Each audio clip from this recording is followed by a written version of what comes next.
Residents in Crimea reacted on Friday to a statement made by U.S. President Donald Trump, who said in an interview that Crimea will stay with Russia. What Trump has said so far, there is little hope for this. He says a lot, but does very little, one local who gave only his first name, Alexander, said. According to Assosicted Press, another local agreed with Trump about Crimea but expressed doubts that a peace deal between Russia and Ukraine was possible. Of course, I would like there to be peace. But there are such people in Ukraine, with whom it is unlikely that anything will be resolved in terms of peace, Yelena Kovalyova said. Trump made the comments in a Time magazine interview conducted on Tuesday and published on Friday. Crimea will stay with Russia. Zelensky understands that, and everybody understands that it's been with them for a long time, he said. Crimea is a strategic peninsula along the Black Sea in southern Ukraine. It was seized by Russia in 2014, while President Barack Obama was in office, years before the conflict began in 2022. The Russian takeover followed large protests set off by former Ukrainian President Viktor Yanukovych, who refused to sign an association agreement with the European Union.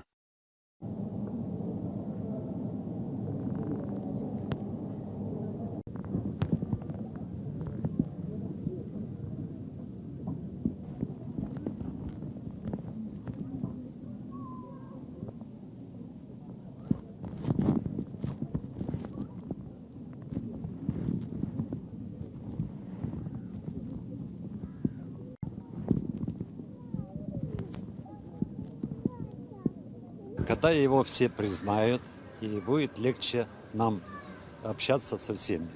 Потому что так, пока ограничения есть, то есть неудобства с выездом за границу, и с разными коммерческими структурами.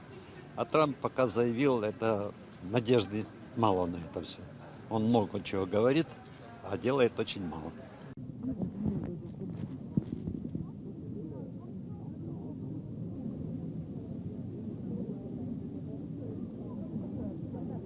Согласна с Трампом.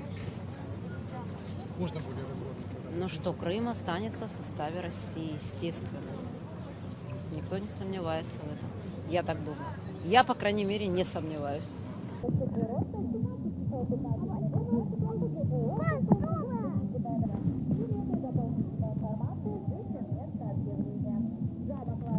Я думаю, там не будет никаких соглашений с Украиной. Будет...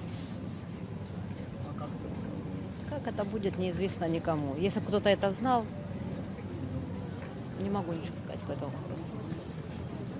То есть либо мир, либо война, что как вы считаете? Хотелось бы, конечно, чтобы был мир. Но там такие товарищи на Украине, которые навряд ли что-то получится в мирных отношениях, что-то решить.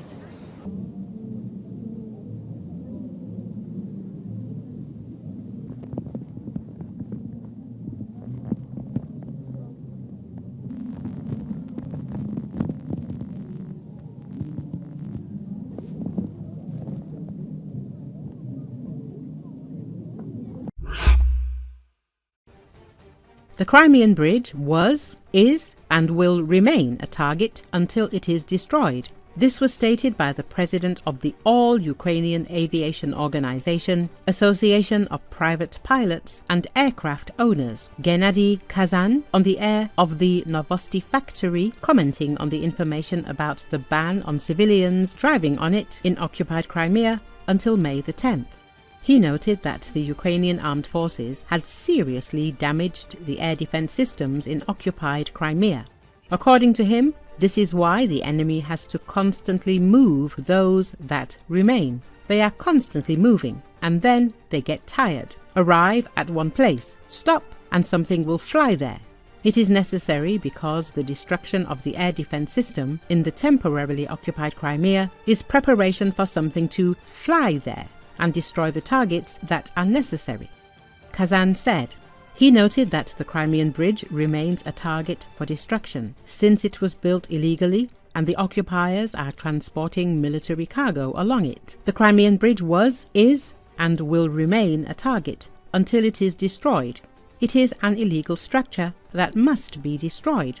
It is a legitimate target because it is used for military transportation, Kazan explained. In his opinion, the restriction or ban on civilian movement across the bridge is most likely due to the fact that the Russians are intensively moving weapons and ammunition across it, and therefore are afraid that this will be recorded by people crossing the bridge. This bridge must be destroyed, and it will definitely be destroyed, the expert emphasized.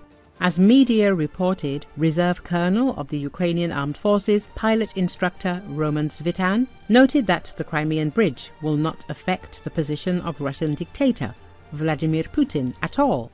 According to him, this bridge is a logistics chain through which about 30% of military cargo is currently transported.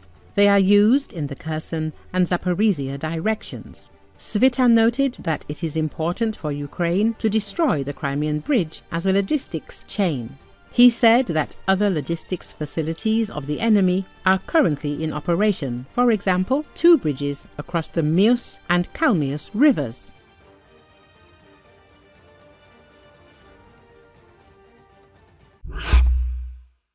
Russian propaganda often highlights stories of volunteers from friendly or neutral African nations joining the army to fight in Ukraine, but many of these recruits did not volunteer at all. They were sent to the front lines through deceit and coercion. Since the start of 2024, a total of 3,344 foreign nationals who went to fight in Ukraine have received Russian citizenship, according to the Russian Ministry of Internal Affairs. The Insider, independent media outlet, estimates that around 2,000 citizens from more than 50 countries have fought in the Donbas region, with 75% supporting Russia. Ukrainian POW camps have a few dozen foreign fighters. Recently, soldiers from Ukraine's 49th Separate Assault Battalion captured an African mercenary from Senegal who was fighting for Russia in the Toretsk direction. Battalion's press service reported the information. The captive said he had studied in Russia for 2 years. According to the Ukrainian military, he had planned to leave Russia for Germany but was forced to go to the front to earn money before he could leave. The Senegalese mercenary admitted that before his capture, he feared the Ukrainian soldiers would shoot him. However, they simply ordered him to follow them. The Ukrainian military reported that during his surrender, the Senegalese cried and said he no longer wanted to go to Europe, but just wanted to return home. He also described Russia as bad, very bad. During the examination, the mercenary was found to have minor injuries and was provided with all the necessary assistance. While losing hundreds and sometimes as many as 1,000 troops a day in its invasion of Ukraine, Russia has resorted to desperation in its attempts to reinforce its fallen troops. They have used foreign fighters in human wave attacks, recklessly treating men as cannon fodder. According to European officials and members of the international intelligence community, some Africans in Russia on work visas have been detained and forced to choose between deportation or fighting. The Kremlin has also increasingly looked to its prison population for recruiting. Some Africans were able to bribe officials to avoid military service and stay in the country. Вот ще раз рассказывай, откуда пришел? Сенегал. Сенегал?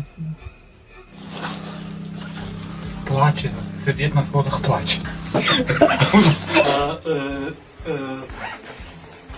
Россия 2 года учит, потом я найти один человек Россия. Понимаю, Россия вас убиваю.